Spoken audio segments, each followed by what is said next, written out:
Oh yeah, this is a conversation that they're having where he's being particularly dim. And she tells him about this girl she saw who's his ex, but there's a whole drama unfolding there. But anyway, so she says, there was a girl outside SIP when I left this evening. She looked like me, but not really. When was this? He whispers, dismayed. That is what she just said. She said, I saw a girl when I left this evening. And his question is, when was this? Well, duh, this evening. If we would have ever needed proof of her utter stupidity, here it is. They're driving home and he won't let her drive. And she says, something wrong with my driving?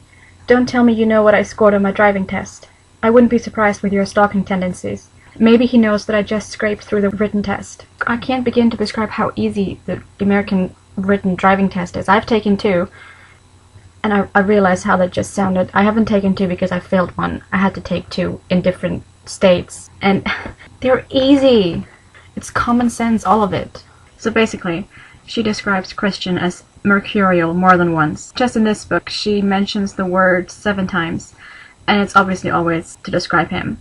I mean, his mood changes frequently and quickly. Quite frankly, I'm surprised that she's still surprised. But anyway, she's always like, what the hell was that about? He's like several different people in one body. Isn't that a symptom of schizophrenia? I must Google that. Now remember that she has her inner goddess and her subconscious inside her. And as I continue this, you will see they are, in fact, quite separate people from her. Like, they lead their own lives. And it's really weird. I think it's quite funny that she would describe Christian as schizophrenic. At the end of the line, white-suited servers hold trays of glasses brimming with champagne, and I'm grateful when Christian passes me a glass, effectively distracting me from my dark thoughts. Alcohol is all it takes to distract her from her dark thoughts? I don't think that's a good sign. This part ties in nicely with the schizophrenic bit from earlier. The first dance will be with me, okay? And it won't be on the dance floor, murmurs lasciviously into my ear. My giggles subside as anticipation fans the flames of my need. Oh yes, my inner goddess performs a perfect triple salchow in her ice skates. I might be pronouncing that wrong. Triple salchow? I don't know, okay? I don't know my ice skating terms. But that's not the issue. The issue, why does her inner goddess have ice skates? And why is she ice skating at a time like this? It's such a random thing to do. Now obviously, every book needs a bit of drama, so there's this ex-girlfriend of Christian's who started to hunt them down or stalk them or something. It's not really clear what she wants, because she's deranged. That is, slightly more deranged than Anastasia. But anyway, so Christian hired some extra security, because normally he has this one guy called Taylor who does everything from driving to security to I don't even want to know what. But now he has 2 extra guards, and Anastasia just keeps saying, oh, there's Taylor and the other 2 guys whose names I can't remember. And then 2 chapters later, Christian actually mentions their names, and they are Ryan and Reynolds.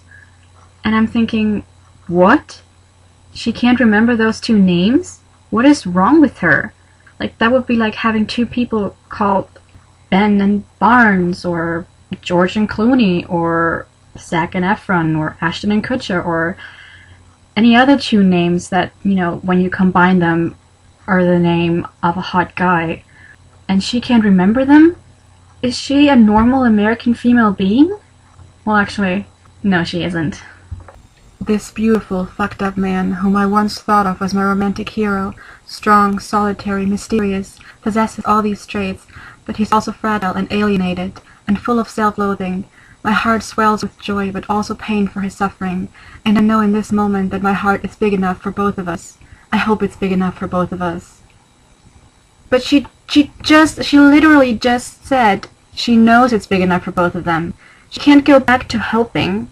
She's weakening her earlier statement. Was that her intention? I don't think so. Christian groans and encircles me in his arms, holding me as if I am the air he needs to breathe. Do you try to hold the air you need to breathe in your arms? I don't think so. Once again, she is surprised by how moody he is. I marvel how quickly he turns, mercurial as ever. He grins at me with his boyish, carefree, I'm only 27 smile, and my heart lurches into my mouth. Now if you're wondering what a carefree, I'm only 27 smile looks like, it's probably something like this. Has to be, right?